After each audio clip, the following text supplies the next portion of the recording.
أفتح وأقولها هذا المدرب الفاشل جدا والله ما نروح معاه.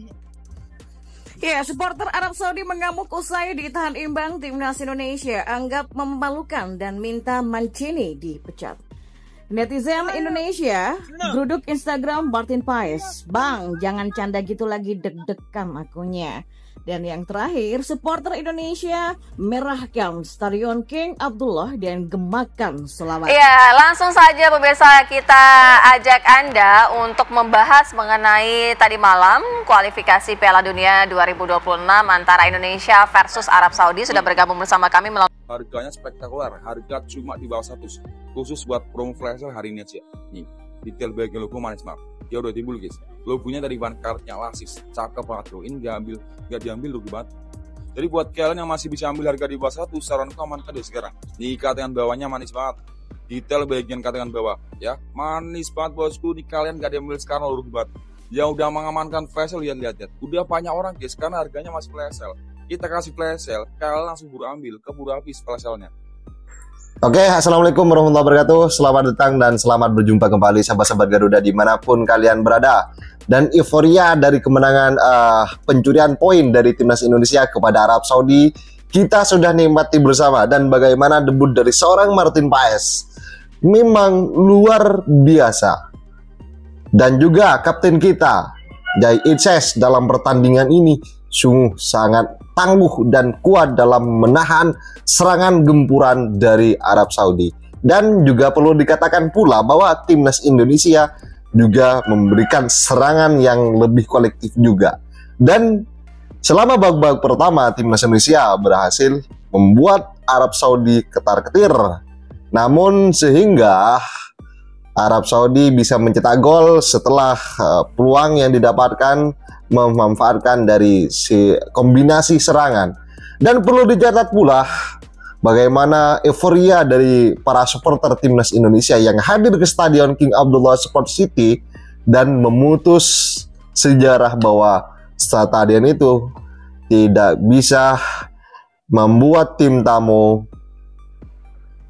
mengalami kemenangan. Dan saat ini Indonesia dengan pencurian 1 poin sudah bisa dikatakan memutus sejarah itu. Dan Indonesia menjadi pertama kali setelah menjadi ke beberapa tim dari sebelum-sebelumnya bahwa timnas Indonesia sudah bisa dikatakan sejarah. Dan apakah ini prestasi? Tentunya sudah bisa dikatakan prestasi. Impact dari permainan timnas Indonesia sudah sangat jelas. Ini perlu dicatat bahwa timnas Indonesia permainannya sudah kolektif, walaupun mental dari mereka perlu diupdate lagi. Dan tentunya ini sudah menjadi analisa dari Coach Sintayong. Kita sebagai para supporter terus dukung. Dan seperti yang sudah cuplikan di awal barusan, pencurian 1 poin itu di kandang Arab Saudi membuat timnas Indonesia mendapatkan beberapa dukungan dari pribumi Arab Saudi, yaitu Jeddah. Dan juga dari para supporter melumpuhkan jalanan-jalanan yang ada di sekitar Jeddah itu. Dan bagaimana video selanjutnya, mari kita simak bersama. Dan ini juga ada analis bagaimana tentang permainan dari timnas Indonesia dan juga bahwasanya timnas Indonesia sudah levelnya internasional, bukan Asia. Kita harus setuju, permainannya sudah sangat jelas.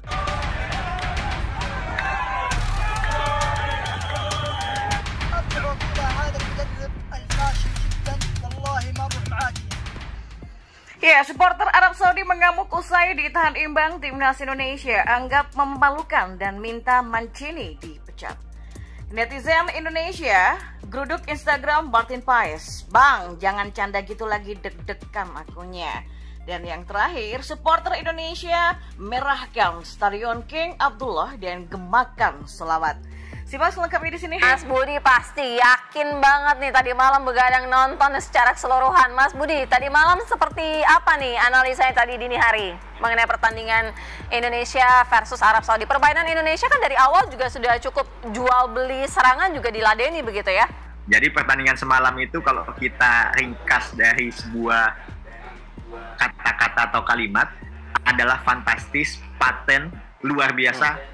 Top lah King Indo semalam. Jadi kalau kita menonton pertandingan semalam itu, kita menjadi bagian yang seperti naik roller coaster. Yang pertama pada saat naik itu kita was-was, kita akan ketakutan, tapi ternyata dalam perjalanan kita juga happy, ternyata kita bisa unggul lebih dulu, kita mampu jual beli serangan dengan Arab Saudi sebagai tuan rumah, tapi kita juga sempat lemas ketika Martin Paes melakukan pelanggaran di kotak penalti, tapi optimisme itu muncul lagi ketika berhasil menahan tendangan penalti sampai dengan menit akhir yang tadinya perpanjangan waktu hanya 9 menit menjadi sampai 101, 102, setiap menit rasanya lama, tapi kita akhirnya bisa mendapatkan hasil yang luar biasa, di mana seluruh prediksi maupun dunia internasional mengatakan Indonesia tidak akan mendapatkan poin lawan Arab Saudi. Ternyata kita bisa mendapatkan poin, dan ini sangat luar biasa. Jadi ketika saya membaca banyak headline media Indonesia hanya menahan imbang 1-1, wah ini diksinya salah ini. Indonesia berhasil mendapatkan poin 1 di Arab. Itu adalah sebuah perjuangan panjang, persiapan panjang dari sisi organisasi PSSI dan dari sisi pelatih. Itu mendapatkan 1 poin itu betul-betul luar biasa, karena semua prediksi itu mengatakan Indonesia tidak akan mendapatkan poin, apalagi tetangga Vietnam dan juga Malaysia, kan begitu. Kalau Mas Budi melihat kekuatan Indonesia tadi malam itu dari posisinya apa? Karena para pemainnya kah? Dari posisi-posisinya atau seperti apa? Dari formasinya atau mungkin dari permainannya sendiri secara fisik? Ya, jadi kekuatan Indonesia semalam itu memang kita melihat bahwa minim sekali error, baik itu di lini tengah maupun di lini belakang. Koordinasi yang baik di antara mulai dari kiper, pemain belakang, sampai dengan pemain tengah itu membuat pemain Arab itu sulit untuk mengembangkan permainan. Ketika kita ditekan, Indonesia ditekan, hampir seluruh pemain kita itu ada di garis setengah lapangan. Umpan-umpan terukur yang dilakukan oleh para pemain Indonesia, terutama pada saat Tom Haye masih bermain, itu betul-betul memberikan sebuah kejutan, penetrasi yang tidak diduga-duga. Lalu terjadinya gol Ragnar dan Sarandi itu kan dimulai dari proses kerjasama yang apik di sisi kanan, sehingga menyulitkan para pemain Arab agak kaget juga. Nah, ini juga tentunya kita bisa melihat kenapa Arab itu membuat sebuah kesalahan, di mana dia tidak melakukan tekanan dari menit awal. Jujur saya agak kaget ketika semalam itu dimulai, loh, ini kok Arab agak lain ya. Dia tidak memulai inisiatif serangan dari awal, tapi bermain pelan dari bawah, lalu gol biasa-biasa saja, sehingga mereka baru mulai menyadari mereka dalam bahaya ketika babak pertama masih 1-0, sehingga lalu 1-1. Tapi di babak kedua pun mereka baru mulai sadar itu setelah di menit 60-70 baru mulai itu untuk melakukan tekanan-tekanan kepada Indonesia, dan itu menurut saya sudah terlambat. Dan alhamdulillah pergantian pemain Indonesia itu juga bisa menutupi pemain-pemain yang tadinya menjadi tokoh kunci di lapangan. Mereka tidak banyak membuat kesalahan, walaupun Ferrari sempat kartu kuning, Paes juga sempat kartu kuning, tapi overall permainan baik pemain inti maupun pemain cadangan semuanya mendapatkan nilai yang sangat luar biasa. Tapi jujur kita harus mengakui keberadaan JIZ di belakang itu membuat lini belakang Indonesia terasa sangat kuat, solid, dan aman. Baik, setelah Arab Saudi kita nanti akan menjamu Australia di GBK. Nah, Australia di pertandingan kemarin kalah 1-0 lawan Bahrain. Ini juga jadi sebuah kejutan. Nah, kekalahan Australia ini apakah nanti bisa jadi keuntungan buat Indonesia, atau justru Australia nanti bisa balas dendam melawan Indonesia begitu, bisa berbalik begitu? Analisa Anda seperti apa? Ya, pertandingan pertama kemarin memang menjadi agak kejutan ya. Australia sebagai tuan rumah kalah 0-1 dari Bahrain. Australia juga sempat bermain dengan 10 pemain karena kartu merah. Ya, Jepang memang diprediksi akan menang, tapi kita tidak pernah menyangka kalau skornya akan 7-0. Termasuk Indonesia berhasil menambah imbang Arab. Nah, pertandingan selanjutnya di tanggal 10 Indonesia melawan Australia, tentu posisi Indonesia ini ada di atas angin karena berhasil mendapatkan 1 poin dari pertandingan away. Ini pasti seluruh energi maupun animo masyarakat ini mengharapkan hasil yang lebih gitu. Positif. Ketika bisa menahan imbang Arab, pasti kita harapannya semua bisa menang lawan Australia. Tapi Australia pun juga pasti tidak akan memandang sebelah mata Indonesia. Mereka pasti akan habis-habisan. Karena tadinya hitung-hitungannya mereka bisa mendapatkan 3 poin, ternyata 0 poin di kandang. Tentu mereka akan mengambil poin penuh di Indonesia. Tapi kalau kita melihat pertandingan Indonesia semalam, saya yakin kita bisa mengatasi Australia. Nah, tapi kalau misalnya prediksi dari Mas Budi sendiri ya, kira-kira dalam pertandingan nanti akan melawan Australia, kita akan seperti apa nih? Jual beli serangan atau lebih menekankan kepada pertahanan gitu? Ya sepertinya STY akan berhati-hati ya. Karena tadinya memang posisi kita itu adalah kuda hitam yang tidak pernah dibayangkan bisa mengambil poin lah untuk mengambil kemenangan dalam setiap pertandingan.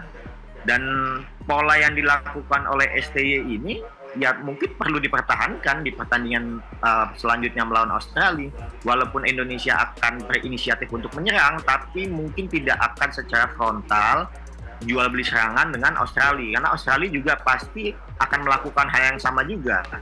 Jujur dengan pertahanan semalam di timnas kita, lalu lini tengah kita, justru di lini depan ini menjadi PR juga, karena kalau kita lihat semalam kan yang mencetak gol itu bukan pemain depan kita, tapi Sandy Walsh setelah memanfaatkan deflected dari tendangan Ragnar. Ya tentunya ini menjadi PR bahwa kita belum bisa memanfaatkan beberapa peluang-peluang emas yang sudah dilalui melalui komposisi skema permainan.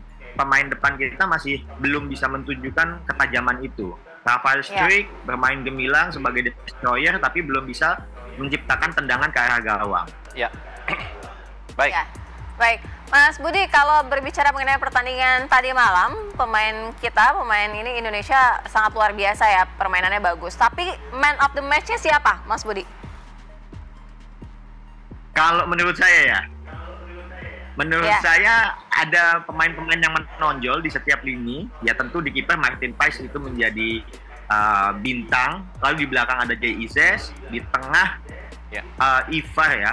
Ivar memang tidak terlalu kelihatan, tapi itu posisinya sangat sentral sekali.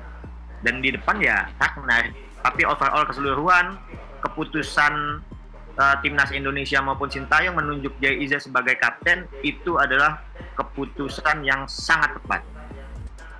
Dengan pengalaman dia kalau kata netizen Bang Jayadi, Jay Ises itu dikasih julukan Bang Jayadi sebagai kelasnya Serie A. Oke, sahabat-sahabat Garuda, bagaimana tanggapan kalian? Silahkan ditulis di kolom komentar. Saya rasa sangat cukup sekali statement apa yang sudah dinyatakan oleh analisa barusan, bahwa timnas Indonesia sudah berada di jalan yang tepat untuk menuju putaran ketiga, untuk menuju putaran selanjutnya atau bisa langsung lolos ke Piala Dunia 2026. Karena 1, 2, 3, 4 di sini akan lolos dan 5, 6 akan gugur setelah melakukan putaran keempat dan playoff nanti sebagai putaran ketiga, putaran keempat. Dan sahabat-sahabat Garuda, dan saya juga sangat berterima kasih kepada supporter yang memberikan gemuruh-gemuruhnya, suara-suaranya di Stadion King Abdullah Sport City Stadium, dan itu merupakan